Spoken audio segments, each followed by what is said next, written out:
بسم الله الرحمن الرحيم، والصلاة والسلام على أشرف المرسلين سيدنا محمد وعلى آله وصحبه أجمعين. النهاردة هنتكلم في موضوع مهم جدا، وموضوع أغلبية الناس سألت عنه. ناس كتير قوي وقعت في المشكلة ديت وما بقتش عارفة المشكلة دي حلها إيه، ولا عارفة هي هتعمل إيه، ولا إيه الموضوع بالنسبة لها. بعض الناس لما يجي يستلم الحوالة البنكية اللي جاية له من فيسبوك، ويروح البنك عشان يستلم الحوالة، بعد ما بيخلص كل حاجة والبيانات ويدور على اسمه مش لاقي ان في حاجة وصلت على اسمه، او بيلاقي ان الاسم بتاعه مفيش حوالات وصلت عليه ولا الكلام ده كله، ويقعد يدور مرة واتنين وتلاتة واربعة، وفجأة برضه ما بيلاقيش الاسم بتاعه وصل عليه حوالات. طيب طبيعة الحال لما تروح تبحث عن حوالة وما تلاقيش الحوالة بتاعتك وصلت، قل له انا عايزك تبحث لي عن حوالة جاية على رقم الحساب بتاعي.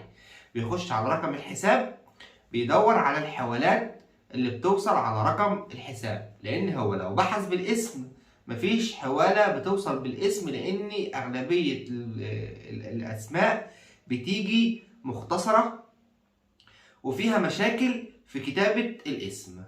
لان طبعا اكتر الناس لما بتيجي تسجل الحساب البنكي على حساب الفيسبوك في حساب العوايد، ويجي بعد كده هم يبعتوا الحوالات، بيبعتوا الاسم بيكتبوه هم هناك بالانجليزي، وانت حضرتك بتبقى كاتبه بالعربي. بيحصل مشكله لان هم بيكتبوا بيبعتوا بالاسماء انجليزي، فلازم أن تكون باعت حسابك، كاتب حسابك كله مظبوط في خانه الحساب البنكي، كل حاجه بالانجليزي زي ما هي مكتوبه بالظبط على كارت الفيزا كارت بتاعك، ومكتوبه بالانجليزي. طيب ايه الحل دلوقتي؟ ولو انا دلوقتي المشكله ان الحساب البنكي بتاعي بيجي على الاسم والاسم جاي فيه غلطه، او الاسم جاي مختصر، حاجات بسيطه جدا وحاجات يعني ما فيهاش ادنى مشكله.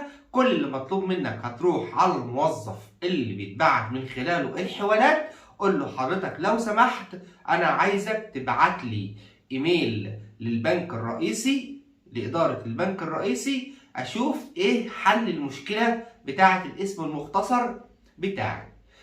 اهم حاجه لازم تتكلم مع الموظف يعني بالراحه كده وبالهداوه، عشان خاطر الموظف نفسه ما يبقاش الموضوع تقيل عليه، لان الموضوع ده بياخد منه اكتر من حوالي من 10 دقائق لربع ساعه على ما يبعت الايميل للبنك ويتواصل مع البنك، وبعد كده بيستنى منه الرد خلال 24 ساعه. فلازم اهم حاجه ان انت تخلي يعني ايه نفسك كده يعني رؤوف شويه، او يعني كويس شويه مع الموظف بتاع البنك. يعني معلش انا ما دام ليا مصلحه يا جماعه، اخليني معنى صح يعني حلو مع الشخص اللي انا ليا مصلحه ايه عنه.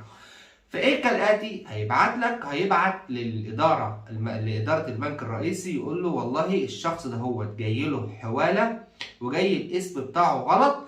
بيبعت هو الاسم بتاعك زي ما هو مكتوب في البطاقه في البطاقه باللغه العربيه على الحساب، وبيبعت الاسم المختصر بطريقه الكتابه اللي هي جايه بيه.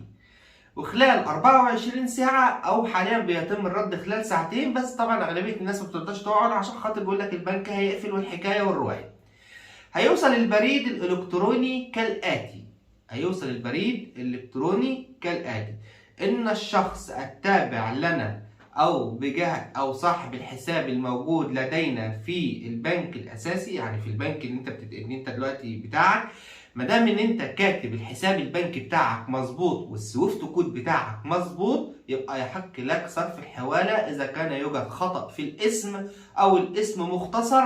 يعني انا ما قدرتش ان انا اقرا البريد بالكامل، ماشي، لان طبعا ده جزء بس معين من البريد اللي انا قدرت اقرا، لان طبعا المشكله دي كانت عندي، وعن طريق الموضوع ده طبعا محدش قال لي الحوار ده من موظفين البنك. اللي قالهولي واللي قال لي على حوار الايميل ده هي طبعا واحده موظفه في البنك، لها كل الشكر والتقدير، لان هي اللي قالت لي على حاجه زي ديت، عشان خاطر قالت لي ما يجيش حد بعد كده يتعنت معاك وما يرضاش يصرف لك الحواله بتاعتك. فلما رد البنك جه قال ما دام انا كاتب باعت الحواله بتاعتي على الحساب البنكي، يبقى يحق لي ان انا اصرف الحواله حتى لو الاسم كله غلط.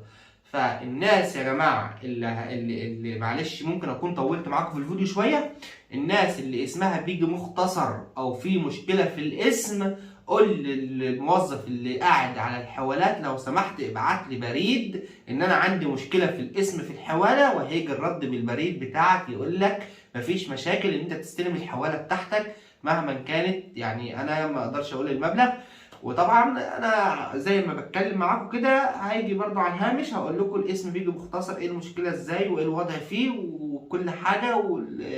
ولو قدرت ان انا بعد كده اصور لكم البريد ده وابعته لكم هحاول ان انا اصوره لكم.